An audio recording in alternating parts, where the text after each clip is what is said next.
Abakugu mu ddwaliro ekkulu Mulago olwaliro bavuganya essanyu oluvannyuma lw'okutaasa obulamu bw'omuvubuka ow'emyaka 24 abadde n'obulwadde bw'ensigo okumala emyaka 2.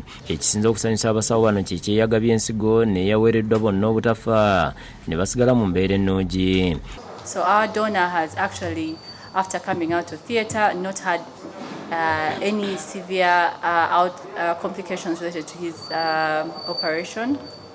He's currently taking only pain-killing medication to reduce the pain from the surgery site. Yebuvuddeko minisitule y'ebyobulamu yategeeza nga bwe batandise enteekateeka z'okulaba nga batandika okusimbuliza ebitundu by'omubiri omuli ensigo, ebibumba n'ebirala ekyatandikibwa ng'ennaku z'omwezi 2 omwezi oguwedde ku muvubuka ono. Bino bikakasiddwa ku ly'eddwaliro ly'e Mulago Rosemary Byanyima mu lukuŋŋaana lw'abannamawulire nga yebaza gavumenti ne minisitule y'ebyobulamu okubakwatizaako. Asuubiza ng'eddwaliro bwe likyagendera ddala mu maaso n'obuweereza obw'ekika kino.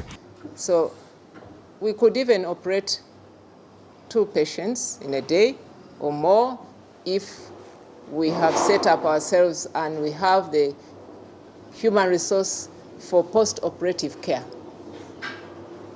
For now, we are limiting it to a few numbers as we build that capacity. Download the app on App Store or Google Play Store now. Vision Digital Experience, the future of media.